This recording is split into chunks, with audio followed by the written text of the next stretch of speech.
I know one thing that I know about green is that we're trying to reduce global warming.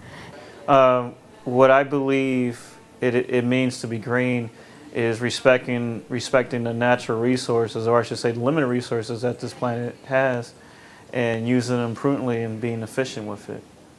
To be green means to be responsible of how you're going to take care of your environment, to recycle, and just to try to do your best not to continue to pollute the earth. No, what is that?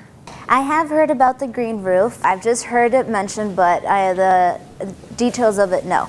Yes, I have heard of the green roof. I don't know much about it in terms of its overall purpose, but what I'm thinking might be because they use organic food that's grown there. No, I did not know there was anything green about the carpeting. No, actually. No. No. Honestly, I don't know much about the green culture in the garage. I haven't been really spoken to about it much. The green culture in the garage. Honestly, I guess it's cool. I mean, I haven't, paid too much attention to the details. I just see that there's, that they have logos, of each level it's mentioned has a specific fancy green label to it. But besides that, I don't know any details of the actual green culture garage here at Sahdy Grove, unfortunately. To begin with, if it's a new building, you have to consider the designs, efficiency in the design, then use of the materials, efficiency in the use of the material and everything else to minimize the waste. And then thirdly, you come across providing the appropriate energy which you need. And you can use as much as you can from the ground, which is called geothermal, and then compensate remaining portion of the energy which you need from solar. I was with construction the whole time with University College. I've went about 4 dozen different renovations and things like that since I've been here. 22 years now I've been working for the state. And building 1 was actually, I was part of the technology side of the construction for building 1, and that was constructed in the early 90s, and it was dedicated in 1992. And then building 2 came up, and it was being built right around 95, and it opened up in 96. And then, of course, Sahdy Grove 3, I was part of the Sahdy Grove 3 building. I came to Sahdy Grove in 2005, and the Building 3 project initiated and was part of a design, and I began to be part of the committee to be on the implementation of that project. I didn't know much about green, so I wasn't as invested or understood how important it was to construction projects. However, what I really liked about the new building and the team that was around the building was their need to innovate, to be creative, and to be leaders in education.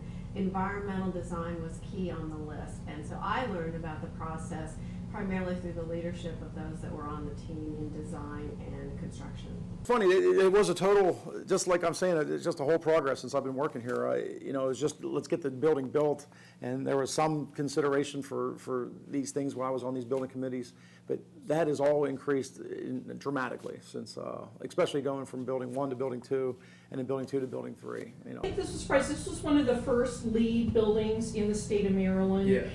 Was the largest LEED Gold building. Initially, greening and LEEDs and everything associated with LEEDs, because it was such a new idea, and there was not that many manufacturers and not that many products on the market, then the cost of doing green and LEED buildings were expensive because you had to go to one manufacturer, his cost was high, and that became a problem.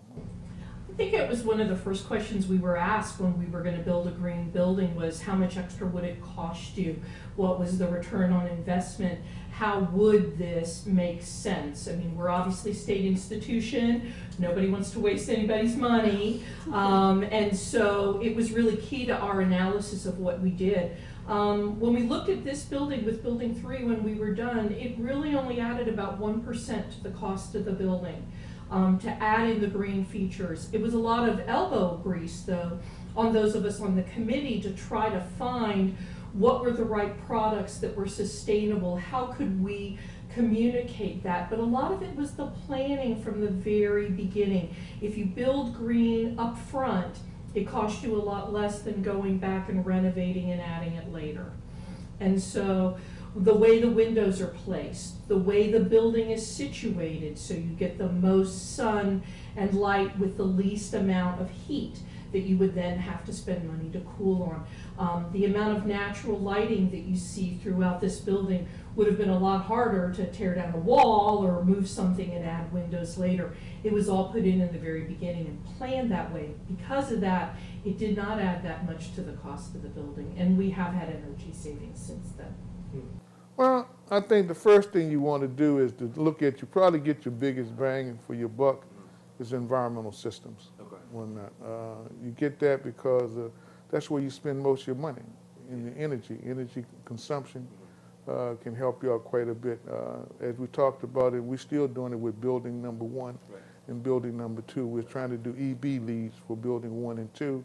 And what we're working on with that, as you've already identified, and I guess some of your filming, is the retrofitting of bathrooms, you know, because now we have energy efficient fixtures that doesn't run all the time. We're doing that with some of the water closets. We're doing it with the laboratory fixtures as well. What we have here, these are Zern faucets. They're battery powered to save on water and energy cost. They use less water because we have a tendency, there's people that come in and they leave the faucets on, so we switched over to battery powered faucets, Zern. And they save us, they let out little water as possible than the standard faucet. Also because we've changed the aerators are being changed too, which gives you less water flow. All right, and what we have here, we have a 1.6 gallons flush water saver diaphragm in here. Also, we have the handle. You can either pull up for less or push down for more flush.